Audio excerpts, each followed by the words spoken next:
Baik, assalamualaikum warahmatullahi wabarakatuh. Selamat berjumpa lagi di mata kuliah Technopreneurship. Pada sesi ini kita akan melanjutkan pembahasan setelah di pertemuan sebelumnya kita membahas bagaimana menentukan sebuah harga pokok produksi atau HPP dengan kita merinci biaya produksi dan biaya operasional. Pada sesi ini kita akan belajar tentang break even point. Apa itu break even point? Jadi break even point ini adalah titik di mana total pendapatan titik di mana total pendapatan suatu bisnis sama dengan total biaya atau modal. Nah, sehingga tidak ada keuntungan dan kerugian pada titik ini. Ini sama dengan kita bisa katakan impas. Pada titik ini bisnis mencapai impas antara pendapatan dan biaya dan tidak menghasilkan laba atau mengalami kerugian. BEP dapat dihitung dalam jumlah unit atau nilai rupiah. Artinya berapa yang harus kita jual, berapa unit yang harus kita jual agar kita balik modal. Nah, istilahnya BEP seperti itu. Atau dalam rupiah, berapa rupiah yang harus kita dapatkan sampai kita balik modal. Nah, artinya pada kesimpulannya BEP itu adalah bagaimana kita mencapai titik impas dalam suatu bisnis. Tidak untung tapi juga tidak rugi. Nah, ini titiknya di mana ini? Nah, ini juga harus dicari, harus kalian ketahui. Jadi ada target. Ini misalkan bucket bunga lagi ya, kita kembali ke bucket bunga. Berapa bucket yang harus kita jual sehingga uang modal kita bisa balik? Misalnya kita modal 1 juta. Nah, 1 juta ternyata bucketnya harganya 100.000. Kita harus jual 10 bucket bunga agar modal kita bisa kembali. Gitu. Kenapa kita harus menghitung BEP, Pak? Kenapa? Ya karena satu, manfaatnya pemahaman keberlanjutan bisnis. Dengan kita tahu BEP, ini kita akan punya gambaran tentang jumlah minimum produk. Nah, jumlah paling kecil. Minimum itu paling kecil, paling sedikit. Nah, yang harus kita jual. Minimal berapa sih yang harus kita jual agar bisnis kita bisa bertahan tanpa mengalami kerugian. Agar kita nggak rugi nih, mentok-mentoknya sejelek-jeleknya kita harus jual berapa unit atau berapa pieces atau berapa potong atau berapa gelas. Misalkan yang jual kopi, minimal kita harus jual berapa kopi agar uang kita bisa kembali balik modal. Ini akan membantu dalam merencanakan keberlanjutan operasional dan pertumbuhan bisnis. Oh, ternyata kita harusnya jual 1000 bucket, baru modal kita kembali. Ya, kalau misalkan itu ini ternyata tidak memungkinkan untuk kita jalani, terlalu lama ini balik modalnya atau sulit untuk dijalankan, maka bisa jadi kita tidak jadi melaksanakan bisnis tersebut atau ada revisi perbaikan. Kemudian dengan kita tahu kita harus jual 1000 bucket dengan biaya kemarin kan kita sudah menentukan harga pokok produksinya, HPP-nya berapa. Misalkan bucket bunga HPP-nya adalah 50.000. Kita modal 1 juta. Nah, untuk satu bucket kita modal yang kita gunakan itu 50.000 per bucket. Artinya termasuk biaya produksi dan biaya operasional itu 50.000. Nah, kita punya uang 1 juta berarti bisa produksi sekitar 20 bucket. Nah, dengan kita bisa menghitung BEP ini, nah, kita kalau mau kasih harga 100.000, kita cukup menjual 10. Nah, kalau kita jualnya 75.000, maka kita perlu menjual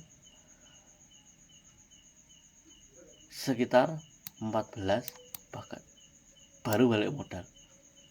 Nah dengan BEP ini kita jadi tahu, oh kita kasih jual berapa sih biar modalnya cepat balik tapi tetap rasional, membantu dalam menetapkan harga yang sesuai.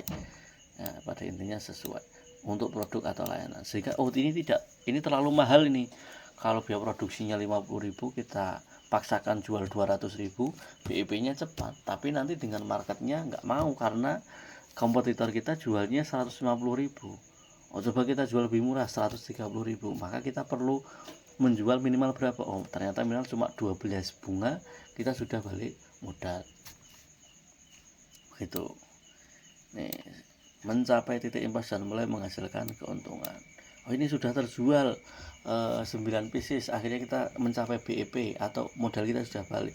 Baru yang lainnya mau program diskon, mau program beli 2 dapat 1 dan sebagainya, itu untung semua. Tinggal untungnya yang kita jual. Dan BEP ini perencanaan keuangan merupakan alat yang berguna untuk merencanakan keuangan. Karena BEP membantu pemilik bisnis untuk mengidentifikasi berapa banyak pendapatan yang diperlukan untuk menutupi biaya. Ini pendapatan jangan diasumsikan sebagai keuntungan. Ini tidak bisa. Pendapatan itu uang yang masuk akibat dari penjualan. Dan itu masih terinclude modal. Nah, jadi pendapatan bukan keuntungan. Biasanya pendapatan itu omset istilahnya itu.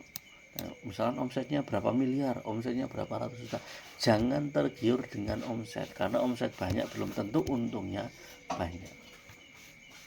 Itu oke. Nah, manfaat selanjutnya evaluasi strategi biaya. Dengan mengetahui pemilik dapat mengevaluasi efisiensi biaya dan strategi biaya yang digunakan. Ini memungkinkan mereka untuk mengidentifikasi area di mana biaya dapat dikurangi atau dioptimalkan. Oh kita jualnya terlalu murah, naikkan bisa. Kita jualnya terlalu tinggi, bisa diturunkan. Pengambilan keputusan investasi. Nah, ini oh ternyata bisnis kita ini merencanakan investasi. Kalau kita pinjam modal, misalkan ke bank untuk kredit usaha, kita pinjam modal 10 juta. Dengan hitungan BEP ini, kira-kira kalau 10 juta ini bisa balik berapa bulan. Nah itu kita bisa hitung, oh ternyata 10 juta ini bisa balik 1 tahun, maka kita bisa peminjaman 10 juta dengan waktu angsuran itu 2 tahun agar tidak terlalu mepet, karena 1 tahun setelah selesai semua baru ditutup. Ini penting, ini pengetahuan tentang BEP menjadi kriteria penting. Investor memberi pinjaman atau dapat menilai tingkat risiko atau potensi pengambilan investasi yang dengan memahami kapan bisnis diharapkan mencapai titik impas. Misalkan kalian cari investor, orang yang mau menanamkan modal dalam bisnis kalian. Ini kalau kalian tidak tahu BEP, yang tidak akan dikasih. Tapi kalau kalian tahu BEP, Pak ini saya punya usaha seperti ini, kalau Bapak mau memberikan modal, mau tanam modal di kita 2 tahun sudah balik modal Pak, sehingga tahun setelahnya itu tinggal untung saja. Nah itu enak itu. Perencanaan pertumbuhan. Dengan mengetahui BEP, pemilik bisnis dapat merencanakan pertumbuhan yang berkelanjutan. Mereka dapat mengidentifikasi berapa banyak peningkatan penjualan yang diperlukan untuk mencapai titik impas pada skala yang lebih besar. Pada intinya sama. Kapan kita impas dan kapan kita kejar target keuntungan, atau ketika kita tidak mencapai target impas, apa yang harus dilakukan? Marketing digenjot, ada berbagai macam produk yang menguntungkan klien dan sebagainya. Yang nomor 7, break-even point juga bisa membantu mengevaluasi risiko bisnis. Jika BEP tinggi, artinya bisnis merupakan volume penjualan yang signifikan untuk mencapai titik impas. Misalkan tadi paketnya biayanya 50.000, kita jual cuma 55.000. Nah untuk mencapai 1 juta ya kita harus jual paling tidak 18 paket. Wah ini terlalu berisiko, ini terlalu lama. Ini juga membantu dalam merencanakan strategi risiko. Ini keburu peminjamnya atau pemilik modalnya tidak, atau misalkan bank, kita pinjam di bank itu kita kena penalti, ini tidak sanggup membayar angsuran secara kontinu, secara tertib. Nah, ini berisiko tinggi.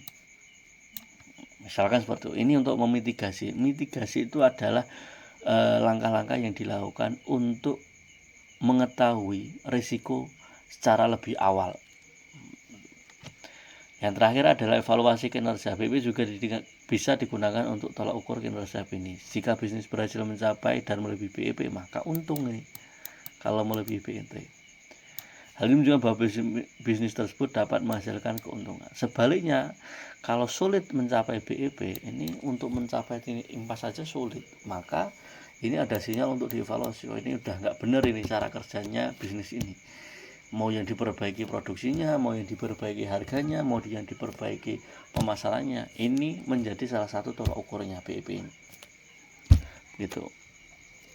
Nah, rumus BEP ini kalau dalam unit, berapa biaya tetapnya, berapa biaya per unitnya, biaya tetap dikurangi harga jual per unit dikurangi biaya variabel per unit. Total biaya tetap atau fixed cost, ini tadi biaya produksi tetap tadi. Biaya yang tetap tidak tergantung pada jumlah unit yang dihasilkan. Contoh termasuk biaya sewa, gaji, dan biaya administratif. Ini operasional. Kemudian biaya per unit, biaya yang bervariasi sebanding dengan jumlah unit yang diproduksi. Semakin banyak unit yang diproduksi, maka semakin besar variabelnya. Bahan baku, upah pekerja, ini yang biaya produksi tadi. Kalau yang ini biaya operasional. Kemudian dijual berapa setelah kita tahu HPP-nya, kemudian kita jual, kita mau jual, kita sudah bisa menentukan harga jualnya. Nah, ini biaya variabel dibagi harga jual dikurangi biaya produksi. Itu nanti ketemu istilahnya berapa unit yang harus dijual. Tapi kalau kita mau hitung berapa rupiah, maka total biaya tetap per 1 dikurangi biaya variabel per harga jual per unit. Ini. Kita ke contoh kita memiliki usaha keripik pisang. Biaya tetap bulanan 15 juta. Ini biaya tetapnya, fixed cost-nya. Nah, setiap bungkus keripik pisang dijual seharga Rp20. Biaya variabel per bungkusnya Rp8.000. Ini HPP-nya. HPP-nya Rp8.000, biaya produksinya. Kita jual Rp20.000. Maka biaya usaha keripik ini, biaya bulanannya 15 juta dikurangi 20.000 dibagi 15 juta dibagi 20.000 dikurangi 8.000. Hasilnya 1.250 unit. Artinya kita harus menjual 1.250 unit keripik pisang. Ini bisa juga dianggap kilo. Nah, ini dijual Rp20.000 per kilo. Sehingga yang harus kita jual agar modal kembali adalah 1.250 kilo keripik pisang. Dengan demikian dalam jumlah unit sekitar 1.250 bungkus keripik pisang, ini berarti untuk mencapai titik Anda perlu menjual setidaknya itu minimal 1.250 bungkus. Inilah manfaat BP. Kalau dihitung dalam rupiah, total biaya tetap tadi dimasukkan saja biaya tetapnya 15 juta dibagi 1 dikurangi 8.000 per 20.000. Nih 15 juta dibagi 1 min 0,4, hasilnya 25 juta. Maka Anda harus mendapatkan pendapatan 25 juta dulu agar modal bisa kembali. Untuk mencapai titik impas, total pendapatan dari penjualan keripik harus mencapai setidaknya 25 juta rupiah. Nah, dalam contoh kasus tadi, untuk mencapai break even point atau BEP ini harus menjual minimal 1.250 bungkus atau mencapai pendapatan 25 juta. Nah, setelah ini tercapai, terjual ini, sisanya itu adalah semua keuntungan. Setiap penjualan tambahan akan diberikan keuntungan bersih karena biaya tetap sudah tercakup. Nah, pengetahuan tentang BEP membantu dalam merencanakan strategi penjualan, pemasaran, dan operasional. Kalian sebagai pembisnis dapat menyesuaikan harga jual, biaya variabel atau biaya tambah untuk mencapai BEP lebih cepat dan meningkatkan keuntungan setelah mencapai titik impas. Mungkin itu yang bisa Bapak sampaikan. Untuk tugasnya silakan tambahkan elemen penentuan BEP dalam proposal bisnis. Setelah biaya operasional, biaya produksi, biaya operasional, yang terakhir adalah BEP. Baik, selamat mengerjakan tugas yang sudah Bapak jelaskan. Sampai berjumpa di pertemuan selanjutnya. Selamat beraktivitas. Terima kasih. Assalamualaikum warahmatullahi wabarakatuh.